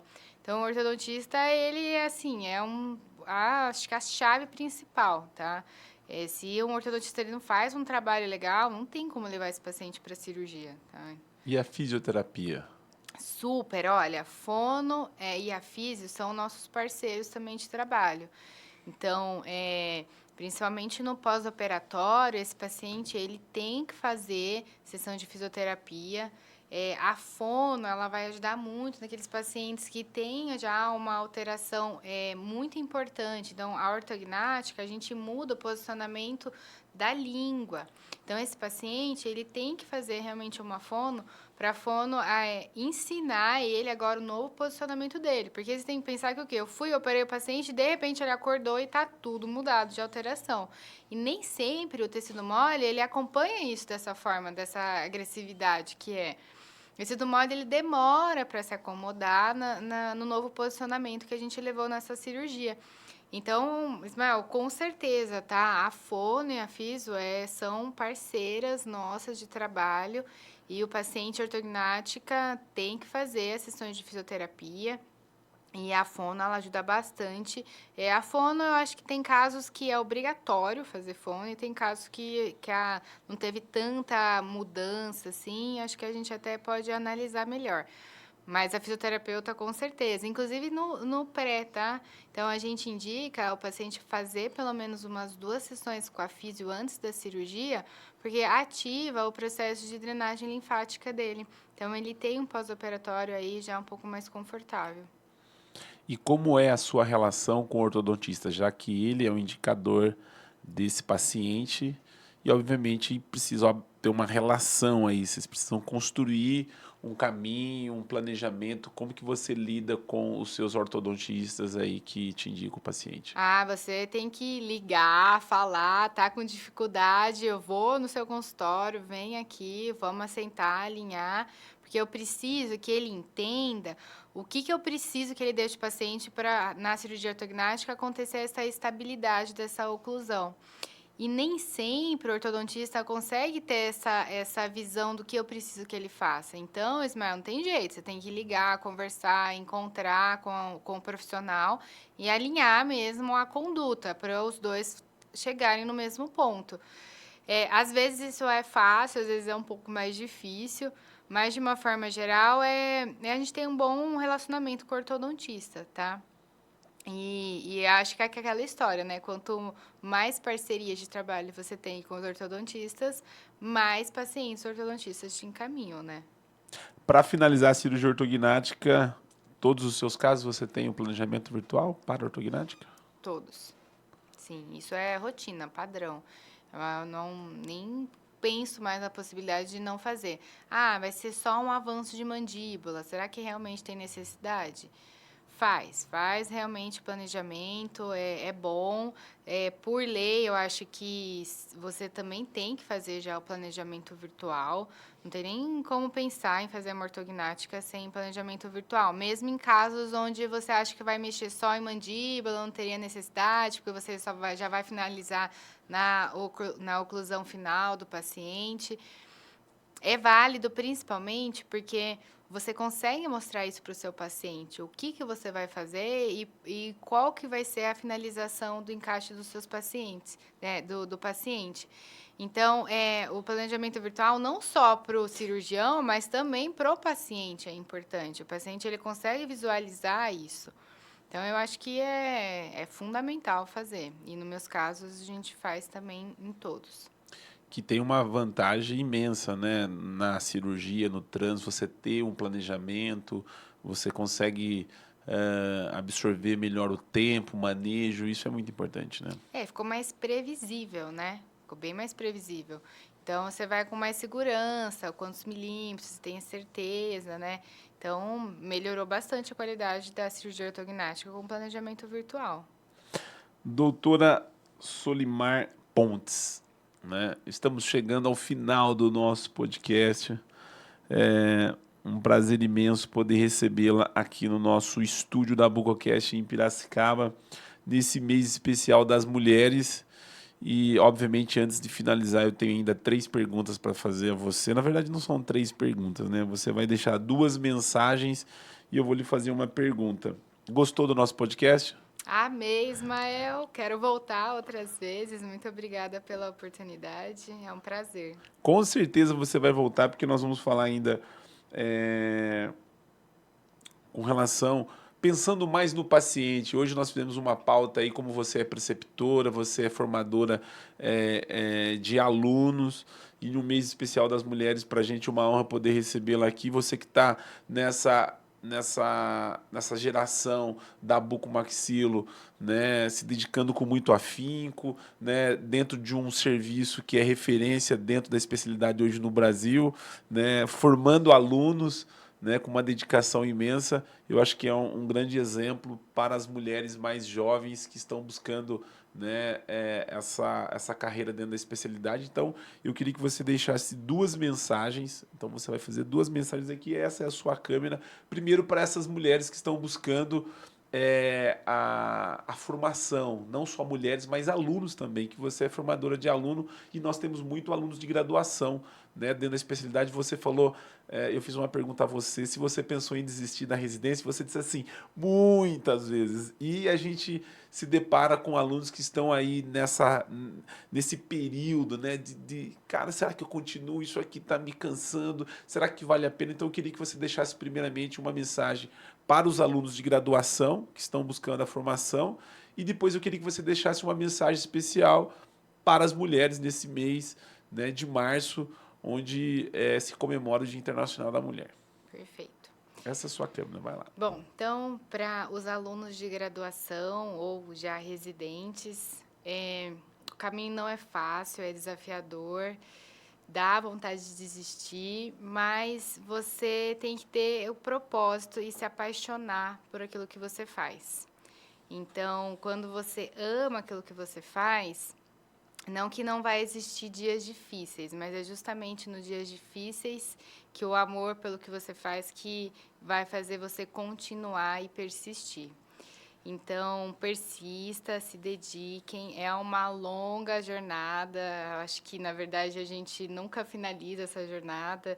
Pode ter 40 anos de profissão que você vai continuar aprendendo e se desenvolvendo.